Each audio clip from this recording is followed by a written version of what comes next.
ठीक है क्लास 9 ये चैप्टर ऑलमोस्ट हमने खत्म कर लिया है। स्टार्ट करा था हम लोगों ने ये समझने से कि चलना फिरना एग्जैक्टली जिसे हम लोग आम भाषा में चलना फिरना कहते हैं, फिजिक्स की भाषा में उसे हम मोशन कहते हैं, we call it motion and we define it by saying कि when an object changes its position with respect to time and its surroundings we call it motion. फिर हमने उसके थोड़ी कैरेक्टरिस्टिक्स या प्रॉपर्टीज के बारे में पढ़ा कि कैसे जानेंगे, तो डिस्टेंस, स्पीड, टाइम, फिर उनका थोड़ा एक मॉडिफाइड पार्ट हमारे सामने आया जिसे हमने वेक्टर क्वांटिटी कहा, क्योंकि उसमें हम मैग्नीट्यूड के साथ साथ डायरेक्शन को भी कंसीडर कर रहे हैं and we call it velocity, displacement and acceleration. फिर उसके बाद नेक्स्ट जो हम लोगों ने पढ़ा वो पढ़ा इक्वेशंस ऑफ मोशन, तीन जानी, v is equal to u plus at is the first one, the second one being s is equal to ut plus half at square and the third one being v square is equal to u square plus 2as। ठीक है, इसके बाद हम लोगों ने देखा कि कैसे ग्राफिकल मेथड से हम इसे रिप्रेजेंट कर सकते हैं, प्रूव कर सकते हैं। ठीक है, ये इतनी बात हम लोगों ने जानी। अब अगली जो टॉपिक हम लोग पढ़ने जा रहे हैं वो है सर्कुलर मोशन।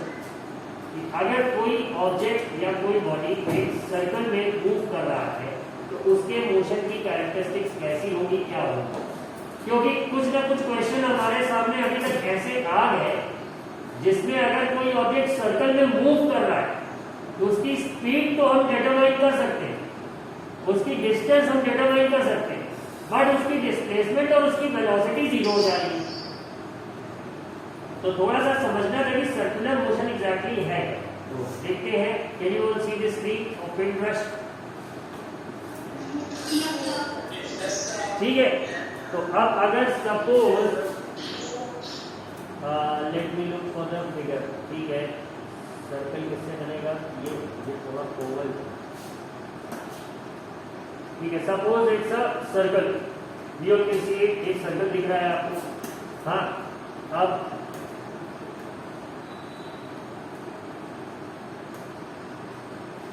इस सर्कल में अगर सपोज कोई ऑब्जेक्ट मूव कर रहा है, इस सर्कल में सपोज कोई ऑब्जेक्ट मूव कर रहा है, इसके चारों ओर घूमता जा रहा है। ठीक है, तो अब इसी के बारे में हमें थोड़ा समझना है कि बात यहाँ पे क्या होगी। This somewhere here would be the centre of the circle. ठीक है, सर्कल के बारे में हमने पढ़ा है कि सेंटर से आउटर बाउंड्री की डिस्टेंस को हम क्या कहते हैं, what do we call it, we call it the radius and the longest line that can be drawn inside a circle, वो क्या होता है, सर्कल का डायमीटर होता है। फिर हाँ, उसके बाद हम लोगों ने दो फॉर्मूले पढ़ रखे हैं सर्कल के बारे में। एक होता है इसका सर्कमफरेंस, ठीक है, इसका फॉर्मूला होता है 2πr, और इसका जो सरफेस एरिया है उसका फॉर्मूला हम लोगों ने पढ़ रखा है πr²। राइट, ये पढ़ रखा है, जिसमें से पाई की जो वैल्यू होती है वो दी रहती है हमें 22/7 या फिर 3.142। ठीक है, ये वैल्यू हमें पाई की दी रहती है और इसी से हम बात करते हैं। तो now suppose if an object is moving at the boundary, इस सर्किल के बाउंड्री पे वो ऑब्जेक्ट घूमता जा रहा है। मैं बाहर बना रहा हूँ पेन से, बट वो घूम कर रहा है। इसको अज्यूम करेंगे कि वो यहाँ इस बाउंड्री में चक्कर लगा रहा है। ठीक है, सो क्या हम ऐसा कह सकते हैं कि this object is actually moving at the circumference of the circle, कह सकते हैं। ठीक है, अब सर्कमफरेंस का फॉर्मूला क्या है, 2πr, ये हमने लिख रखा है सबसे पहले। ठीक है, तो अगर हमें इस ऑब्जेक्ट की स्पीड निकालनी होगी तो हम कैसे निकालेंगे, डिस्टेंस हमें पता है क्या है, इट इज 2πr, राइट, और जितना टाइम ले रहा होगा वो पूरी सर्कमफरेंस को खत्म करने के लिए, मतलब कवर अप करने के लिए, तो हमारी स्पीड क्या हो जाएगी, इसमें speed would be distance upon time. Distance हमारा क्या है, 2πr, राइट, और टाइम लग रहा है 6 सेकेंड्स मान लो, तो क्या हम इसे कह सकते हैं, कैन वी कंक्लूड दिस, ये जो फॉर्मूला लिखा हुआ if the athlete takes t seconds to go once around the circular part, इस लाइन का मतलब क्या होगा, उसके सर्कमफरेंस का एक चक्कर कंप्लीट करने में अगर एथलीट को t सेकंड्स लग रहे हैं तो उसकी स्पीड हम कैसे लेंगे। अब यहाँ कंफ्यूज मत होना, इन्होंने स्पीड को v से डिनोट कर, ठीक है। तो यहाँ पे देखोगे अगर तो डिस्टेंस अपॉन टाइम में डिस्टेंस क्या है 2 पाई आर। तो एक अगर सर्कल में कोई ऑब्जेक्ट मूव कर रहा है उसकी स्पीड हम कैसे निकालेंगे, इससे 2 पाई आर अपॉन टी। ये फॉर्मूला अगर सब लोग चाहेंगे तो अपने बुक में कहीं पे हाईलाइट कर लेंगे कि इसे हम लोग पढ़ चुके, ठीक है। अब एक तो वर्ड हो गया सर्कुलर, दूसरा एक वर्ड होता है जो कि इससे मिलती जुलती ही चीज को रिप्रेजेंट करता है, वो होता है साइक्लिक। साइकिल का क्या मतलब हो, एक रेपिटेटिव प्रोसेस, राइट। साइकिल का मतलब एक रेपिटेटिव प्रोसेस जो कि बार बार रिपीट हो रहा है, चक्कर लगाना जिसे कहते हैं। अब हमारी बाइसिकल में भी जो हम लोग पैडल उसकी मारते हैं, पैडल करते हैं, तो एग्जैक्टली उसको होता है वो गोल गोल घूमती रहती है, राइट, यही होता है। तो अगर हम देखें तो ये बात सिर्फ सर्कल पे अप्लाई नहीं होती। यहाँ पे अगर आप बुक में देखें तो एक रेक्टेंगुलर ट्रैक है, तो अगर इस ट्रैक की बाउंड्री में कोई ऑब्जेक्ट घूम रहा है तो वो भी क्या कर रहा है, वो साइक्लिक मोशन कर रहा है। सर्कुलर तो कहेंगे नहीं क्योंकि ट्रैक रेक्टेंगुलर है, बट हम साइक्लिक वर्ड का तो यूज कर सकते हैं ना। और अगर हेक्सागोनल ट्रैक है तो भी साइक्लिक वर्ड सही बैठ जाएगा, ऑक्टागोनल है तो भी साइक्लिक वर्ड सही बैठ जाएगा, और सर्कुलर में तो साइक्लिक वर्ड है ही है, उसका मतलब ये साइकिल, ठीक है। तो अगर हमें यहाँ पे इस केस में फाइंड आउट करना है कि स्पीड क्या होगी, तो मूव किस पे कर रहा है, पेरीमीटर पे। पेरीमीटर में क्या फॉर्मूला होता है, 2 ब्रैकेट में h प्लस b, राइट, यही होता है। हेक्सागन की बात करेंगे तो इसमें sum of all 6 sides perimeter हो जाएगा उसका, upon the time taken to complete one around, once go around उसको, तो हम कैलकुलेट कर लेंगे कि उसकी स्पीड क्या है। इतना बात सबके समझ में आ रही है, ठीक है। इतनी बात के आगे अगर हम लोग थोड़ा अपना डिस्कशन ले चले और सर्कल के मोशन को थोड़ा ध्यान से देखें, तो अब इस सर्कल में जब भी हम मोशन के एनालिसिस करते हैं तो किसी एक पॉइंट पे है मान लो अगर तो हम बोलेंगे कौन सी डायरेक्शन में है। तो डायरेक्शन तो हमें पता है 4 होती है। अगर हम डायरेक्शन को समझे तो ऊपर जो पॉइंट करता है वो नॉर्थ होता है, नीचे साउथ, राइट में तुम्हारे ईस्ट होता है। मतलब अगर नॉर्थ की तरफ फेस करके खड़े हो तो डायरेक्शन पता लगाने का सीधा तरीका जाने। पहले के लोग कैसे करते थे, वो आसपास शिवलिंग ढूंढते थे, तो शिवलिंग का जो वो निकला हुआ पोर्शन होता है वो हमेशा नॉर्थ फेस करेगा, ये रूल होता है। शिव मंदिर का शिवलिंग देख के वो नॉर्थ डायरेक्शन पता लगा देते हैं। अब अगर तुम नॉर्थ में फेस करते हुए खड़े हो तो ईस्ट हमेशा तुम्हारे राइट में, राइट साइड, और वेस्ट तुम्हारे लेफ्ट होगा। साउथ तो तुम्हें पता ही है कि नॉर्थ के जस्ट ऑपोजिट क्या होगा, साउथ डायरेक्शन होगा, ठीक है। लेकिन अगर सर्किल में घूम रहे हैं, डायरेक्शन पता करना है तो कैसे करते थे, ये लोग क्या करते थे कि सपोज ये जो पॉइंट है जो मैंने यहाँ पे डार्क करा, इस पे एक टैंजेंट बनाए। अब टैंजेंट क्या होगा, ऐसी लाइन जो इस सर्किल को छूती हुई जा रही है और इस पर्टिकुलर पॉइंट पे वो जो एंगल बना रही है वो 90 डिग्री का, ठीक है।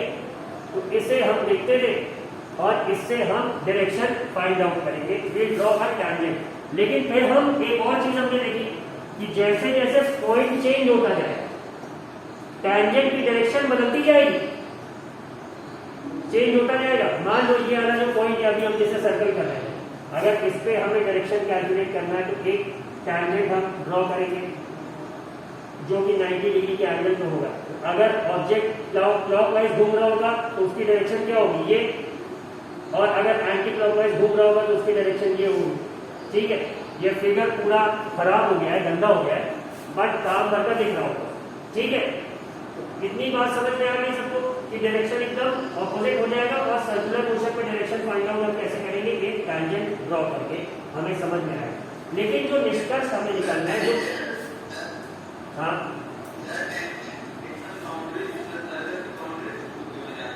हाँ वो पॉइंट जो है जहां पे हम मोशन को देख रहे हैं वो सर्कमफरेंस पे ही तो है, तो जो टेंजेंट हम ड्रॉ करेंगे वो उसी से छूटा हुआ तो ड्रॉ करेंगे। ठीक है, तो इधर देखो जो बात कहने जा रहे थे वो तुमने कंफ्यूज कर दिया। खैर हाँ, अलग अलग पॉइंट्स पे हम देख रहे हैं सर्कल के हर अलग पॉइंट पे even if an object moves by the smallest distance possible उसका डायरेक्शन बदल जाए। इस बात को सब मानेंगे कि नहीं? और वेक्टर क्वांटिटी की जो सबसे बड़ी बात है कि अगर डायरेक्शन आपका एक रेडियन से, एक मिली रेडियन से या फिर छोटे से पोर्शन से भी चेंज हो रहा है तो मैग्नीट्यूड भले न बदले लेकिन वेलोसिटी बदल जाएगी। क्यों? क्योंकि डायरेक्शन चेंज हो रहा है। वो दोनों फैक्टर को कंसीडरेशन में लेके चलती है। बात मानेंगे सब? ठीक है, इसीलिए हम अच्छा वेलोसिटी चेंज होगी तो हम क्या कहेंगे? बॉडी में क्या हो रहा है? एक्सेलरेशन हो रहा है, ये कहेंगे। ठीक है, तो अगर एक्सेलरेशन हो रहा है तो इस तरह से, तो अगर सर्कुलर मोशन में है कोई ऑब्जेक्ट जो जिसकी स्पीड सेम है लेकिन डायरेक्शन बदल रहा है, तो ऐसे ऑब्जेक्ट को हम कहेंगे कि ये एक्सेलरेटेड मोशन फॉलो कर रहा है। कोई बोलेगा नहीं सर वेलोसिटी तो वही है, उतनी है, 10 मीटर पर सेकंड में मूव कर रहा है, सर नहीं है, तो हम कहेंगे ना भाई वेलोसिटी वेक्टर क्वांटिटी है, it is also taking the direction into consideration and hence this is the reason why we are calling it accelerated motion. क्या ये बात सबके डाइजेस्ट हो गई? Does everybody agree to it? ठीक है, तो एक क्वेश्चन आगे से मिलेगा, why is circular motion called accelerated motion? उसका आंसर यही है कि since in circular motion the direction of the moving object changes continuously and since velocity is a vector quantity therefore the velocity keeps changing at every point, therefore we call it accelerated motion। ये इतनी बात सब लोग लिख लेंगे।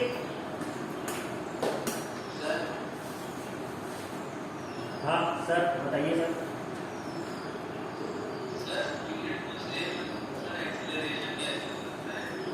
किसमें क्या same है भाई?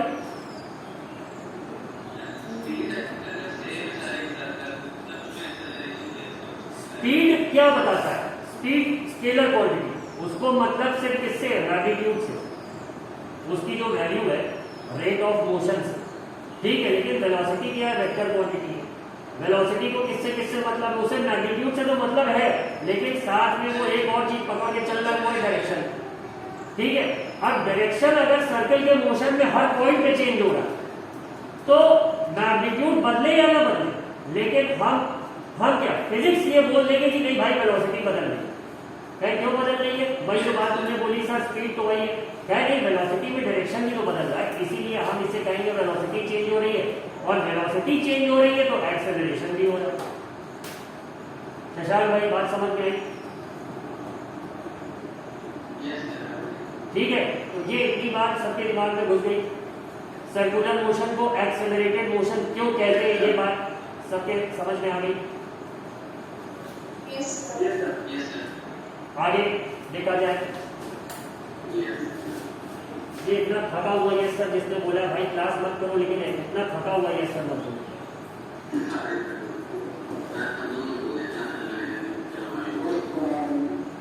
अब देखो ये एक फिगर बना हुआ है, फिगर 8.10, ये कुछ नचा रहा है। ठीक है, इसे देख के जो पहली चीज मेरे दिमाग में आ रही है वो लंगर की आ रही है, जो पतंग काट के जाती रहती है उस पर लंगर मार दो, या कोई उड़ा रहा है उसकी अगर डोर दिख गई तो उस पर लंगर मार के खींच लो, कुछ वैसा है। ठीक है, तो है क्या कि जब वो उस चीज को नचा रहा है, मोशन क्या हो रहा है? सर्कल का हो रहा है, हाथ उसका सेंटर हो गया और वो स्टोन मूव किस पे कर रहा है? Circular motion. अब अक्सर ऐसा भी होता है ना कि अगर उस पत्थर के चारों ओर हमने धागा अच्छे से नहीं लपेटा है तो what happens is the stone gets free and it moves at immense space, और अगर किसी के सर पे लग जाए तो फिर लड़ाई पक्का है। अक्सर आपने सुना है पतंग, न्यूज़पेपर में, हिंदी न्यूज़पेपर में एक कहानी पढ़ी होगी कि पतंग के पीछे झगड़ा दो परिवारों में। ठीक है, तो उसमें अक्सर रीजन दो ही होते हैं, या तो लंगर मार दिया जाता है या दूसरे की पतंग बीच से काट दी जाती है। That is out of physics context. लेकिन बात यहाँ क्या समझनी है कि अगर ये स्टोन जिस स्ट्रिंग से उसने पकड़ रखा है ये उस स्ट्रिंग से फ्री हो जाएगा तो ये किस डायरेक्शन में जाएगा। तो सपोज ये जहां पे है इस समय यहीं पे इसकी स्ट्रिंग टूट जाए, ठीक है, और ये मूव किधर कर रहा है, इसका डायरेक्शन क्या है, एंटी क्लॉकवाइज है, घड़ी उल्टी दिशा में चल रहा है। एरो देखो छोटा सा बना हुआ दिख रहा सबको। अगर इस पॉइंट पे ये फ्री हो जाएगा तो ये स्टोन कहाँ जाएगा, इस डायरेक्शन में चला जाएगा। कैसे पता करेंगे, डायरेक्शन ऑफ मोशन की अभी एक ट्रिक बताई थी ना कि इस पॉइंट पे हम क्या ड्रॉ करेंगे, एक टैंजेंट ड्रॉ करेंगे, और अगर ये क्लॉकवाइज घूम रहा होता तो ये इस डायरेक्शन में चला जाएगा, लेकिन ये घूम किस में रहा है, एंटी क्लॉकवाइज, तो ये किधर चला जाएगा, ये वाली डायरेक्शन। ठीक है, ये बात सबके समझ में आ गई। तो एक्टिविटी में क्या क्या है, take a piece of thread and tie a small piece of stone at one of its ends. Move the stone to describe a circular path with constant speed by holding the thread at other end. Now let the stone go by releasing the thread. Can you tell the direction in which the stone moves after it is released? तो क्या बता लोगे? Now can you tell?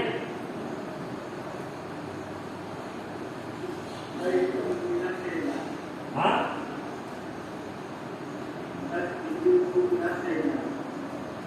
ये बहुत विवेक क्या बोल रहे हैं, विवेक क्या बोल रहे हैं?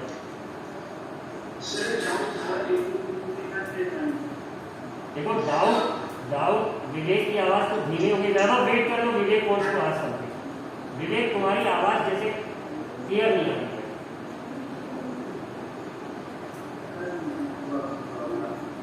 नेटवर्क प्रॉब्लम नहीं, माइक से तुम्हारा मुंह बहुत दूर है। अभी अगर क्लास में टीचर ना होता और माइक की परमिशन ऑन हो जाती तो जिस वॉल्यूम से तुम लोग आपस में बात करते हो एक दूसरे को एकदम क्लियर आवाज आती है, ना कोई नेटवर्क का इशू होता है ना कुछ होता है, वो वाले वॉल्यूम में बात करो।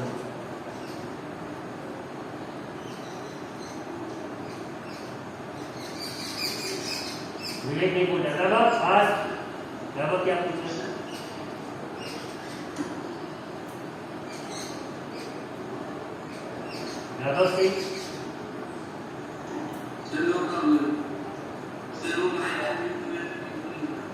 अच्छा, तो आगे बढ़ा जाए। हाँ पूछो भाई, डाउट यही डाउट वाले को तुम पूछ रहे। अच्छा यस अच्छा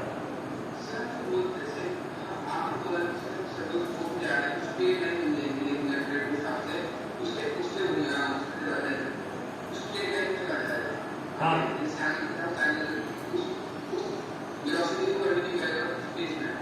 हाँ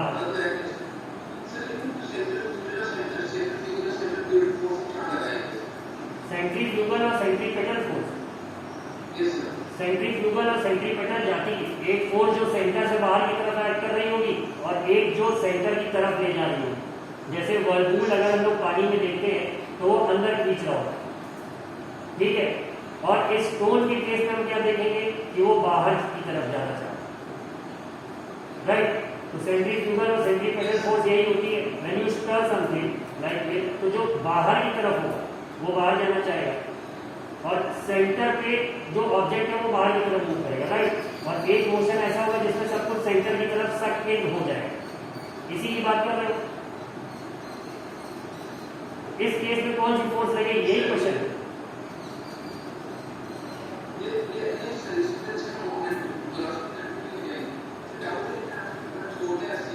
हाँ हाँ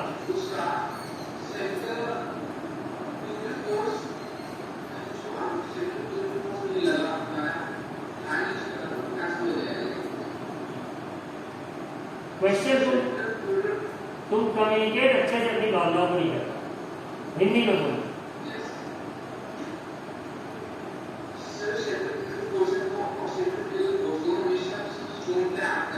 हाँ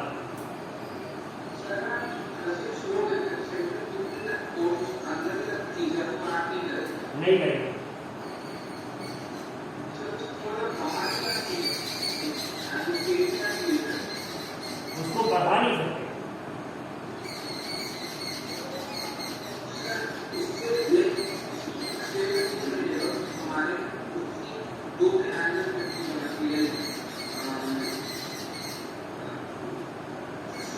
एक काम करना वैभव, ये क्वेश्चन तुम हमें वॉइस नोट बना के व्हाट्सएप कर दे, इस पे हम तुम अच्छा सा डिस्कशन करें, दो फिजिसिस्ट की तरह,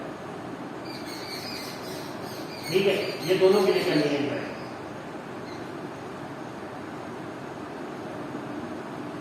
ठीक है वैभव?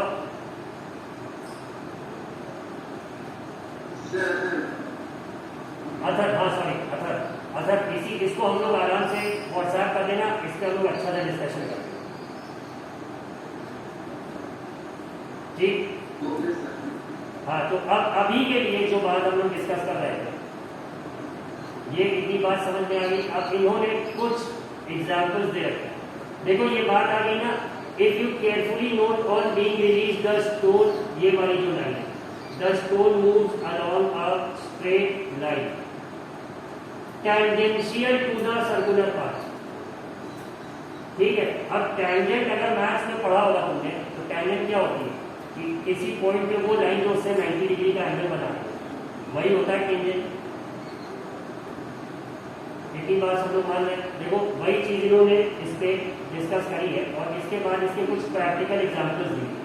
This is because once the stone is released it continues to move along the direction it has been moving at that instant, उस पर्टिकुलर पॉइंट पे। This shows that the direction of motion changed at every point when the stone was moving along the circular path.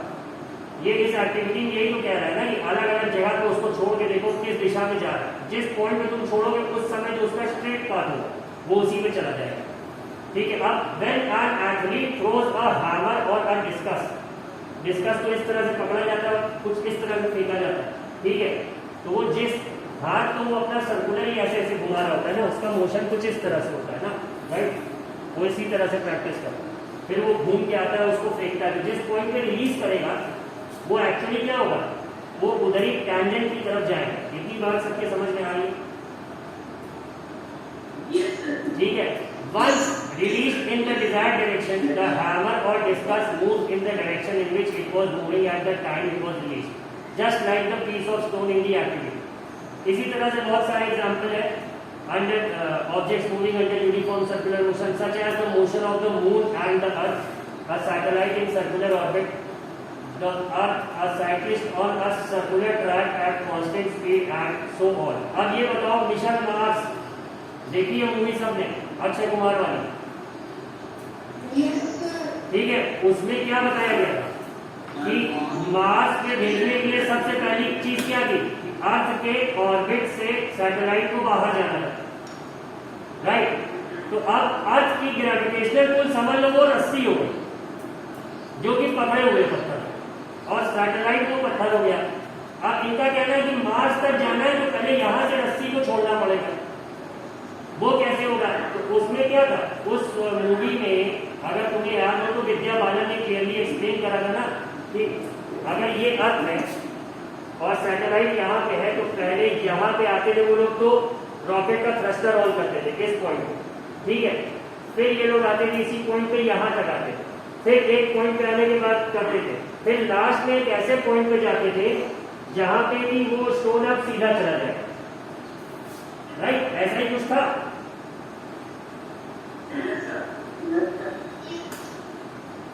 ठीक है? तो ये क्या था application का, किसका? सर्कुलर मोशन का, कि अगर वो जो फोर्स जो सेंटर से जोड़े हुए वो छूट जाएगी तो वो कौन से पाथ पे जाएगा? स्ट्रेट पाथ पे, जो उस पर्टिकुलर इंस्टेंट पे जिस डायरेक्शन में वो जा रहा था, वो डायरेक्शन हम कैसे फाइंड आउट करेंगे? उस पर्टिकुलर पॉइंट पे एक टेंजेंट स्ट्रेट लाइन खींच के वो जिधर पॉइंट कर रही है उसी डायरेक्शन में स्टोन चला जाएगा। इतनी बात सबके समझ में आ रही है? तो सर्कुलर मोशन का एक कुछ कच्चा पक्का सा आइडिया दिमाग में बन गया सबके। इसके बारे में और डिटेल में क्लास 11th की फिजिक्स में तुम्हें मिलेगा।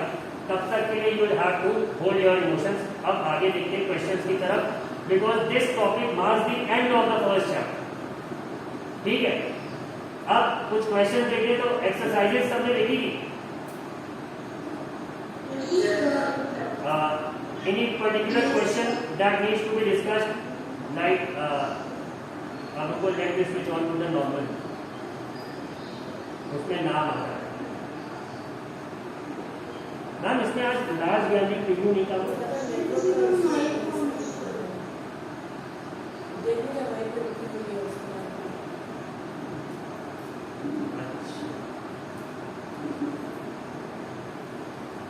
हाँ, Ashutosh Pandey,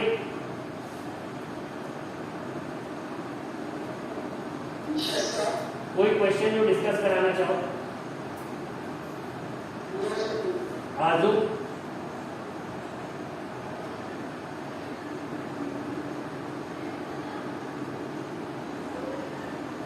Azu, any question that you think should be discussed? No, sir. Okay, Shreya. Question number 5. A driver of a car traveling at 52 km per hour applies the brakes and accelerates uniformly in the opposite direction. Retardation की बात है. The car stops in 5 seconds. ठीक है.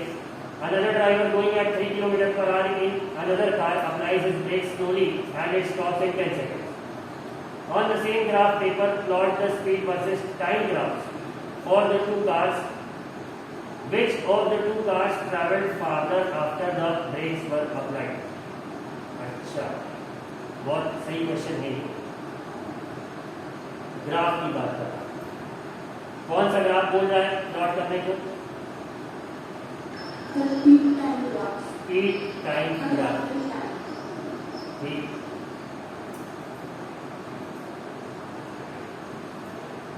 Speed time graph.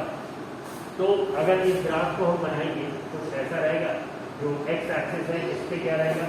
Time, और ये जो Y axis है इस पे क्या रहेगा? Speed, right. और ग्राफ का डायरेक्शन कैसे होगा कि at time is equal to 0, जब ब्रेक लगी है तो उसकी स्पीड कितनी थी? 52 किलोमीटर पर, राइट। 52 से उसने ब्रेक लगाई है और कितने सेकंड्स में रुका है? How much time did it take to stop? 5 seconds. ठीक है, मान लो इस एरो के अंत पे यहाँ कहीं 5 था, तो जो ग्राफ बनेगा हमारा यहाँ कहीं बनेगा, राइट। इसी तरह का ग्राफ बनेगा। सब लोग इस बात को मान रहे हैं? ठीक है। और पूछ क्या रहा है क्वेश्चन में? On the same graph paper, plot the speed versus time graphs for the two cars. अच्छा, which of the two cars traveled further? दूसरा क्या बोल रहा है कि 3 किलोमीटर पर आवर पे था पर 10 सेकेंड। 3, अगर 52 यहाँ कहीं है तो 3 कहाँ होगा? यहाँ कहीं होगा, राइट। और यहाँ से ये जाके कहीं इस ग्राफ के पार रुकेगा। ठीक, तो अब बनेगा क्या? दोनों ही राइट एंगल ट्राइंगल बनेंगे। ठीक है। और पूछ क्या रहा है कौन से कार फादर ट्रैवल करेंगे? तो राइट एंगल ट्राइंगल में अगर देखेंगे तो हाइट एक की 52 रहेगी और एक का बेस क्या रहेगा? 5। तो हाफ इंटू 52 इंटू 5 करो, कितना है? नहीं सॉरी, पहले किलोमीटर पर आ रहे हैं उसको मीटर पर सेकंड में कर लेना, नहीं गलत हो जाएगा। ठीक है। और 3 किलोमीटर पर आ रहे हो पहले मीटर पर सेकंड में कर लेना। बताओ कितना आएगा?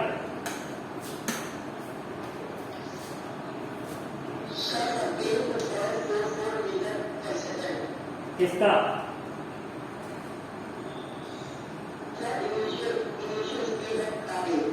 कार ए मतलब 52 किलोमीटर पर आवर वाली ना, कितना आ रहा है?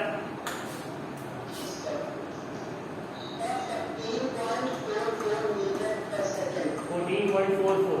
ठीक है, into half into time was 5। ठीक, मतलब पहली कार का जो डिस्प्लेसमेंट होगा वो यही होगा ना।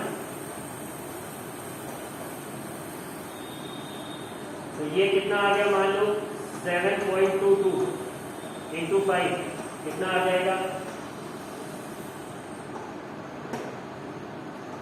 36.10 मीटर। और दूसरी कार का कितना आ जाएगा? 3 किलोमीटर पर आकर कितना बता रहे हो? 0.8।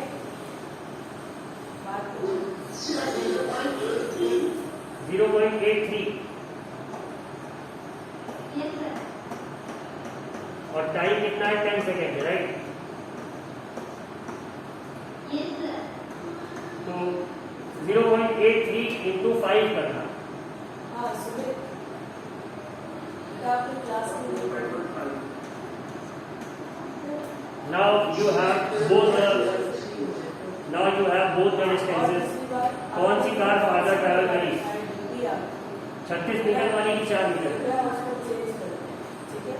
हाँ, कार ए। तो अब now the proof is in front of you all, जज कर सकते हो।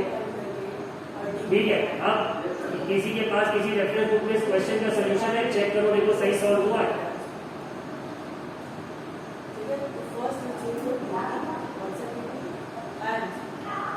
क्वेश्चन का सॉल्यूशन सही हुआ है।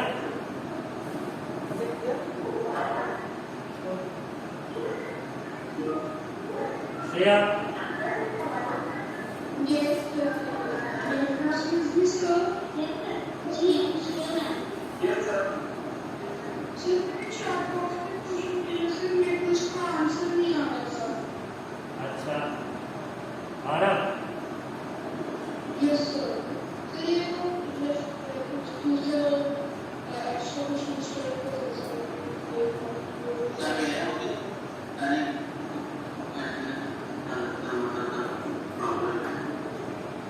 इसको प्रॉब्लम है, सिमर जो कौन से question? Question number 10। Aarav, do one thing, send this question to me on my personal WhatsApp. ये अभी यहाँ पे जो इंटरनेट कनेक्शन है उसमें ये ओपन होगा नहीं, ठीक है? और सिमर जो तुम कौन सा बता रहे हो? 10वां।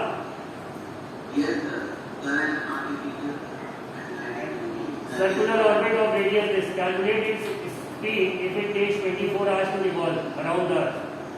तो रेडियस पता है, सर्कमफरेंस निकाल लोगे?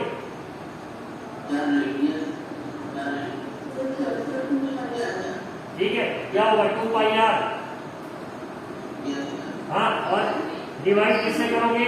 डिस्टेंस अपॉन टाइम के हिसाब से 24 से, तो पता लग जाएगी, स्पीड पता लग जाएगी। सीमा जो हो जाएगा।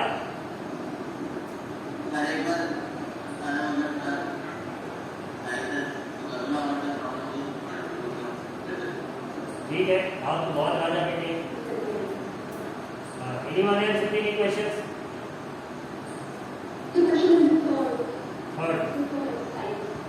Third from the exercise. Abdul while driving to school computes the average speed for his trip to be 20 km/h. ठीक है, on his return trip along the same route there is less traffic and the average speed is 30 km/h.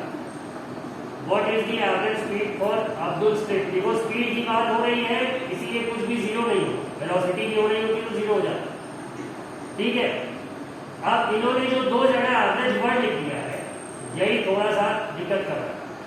और बात ये है कि on returning on his return trip along the same route there is less traffic and the average speed is 30 km/h. तो return वाले में time बदलेगा, speed बढ़ेगी तो टाइम घटेगा ना, डिस्टेंस तो सेम है। ठीक है, तो दोनों को इक्वेशन बना के जब लिखोगे तो टाइम के रिस्पेक्ट में तुम्हारे पास एक रेशियो आ जाएगा, डी कैंसिल आउट हो जाएगा और स्पीड में स्पीड 2/3 के फॉर्म में टाइम का रेशियो आ जाएगा। उसी से ये आगे सॉल्व होगा। कोई और भी कुछ पूछ रहा था? श्रेया, यस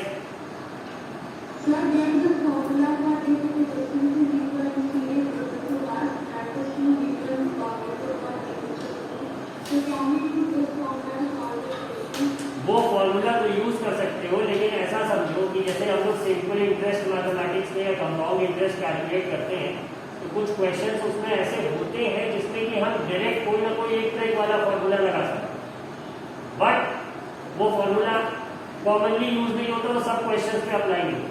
इसीलिए I suggest you to use the traditional method अगर एग्जाम में पूछा जाए. बाकी for your personal case you can use any formula you want. ठीक है. So it's already 10:14. That would mark the end of today's class. Sir is also here. We discuss it in the next class. In the meantime, अगर किसी को कोई problem होती है तो send that question to me on WhatsApp. I'll explain it to you there. Right? Okay.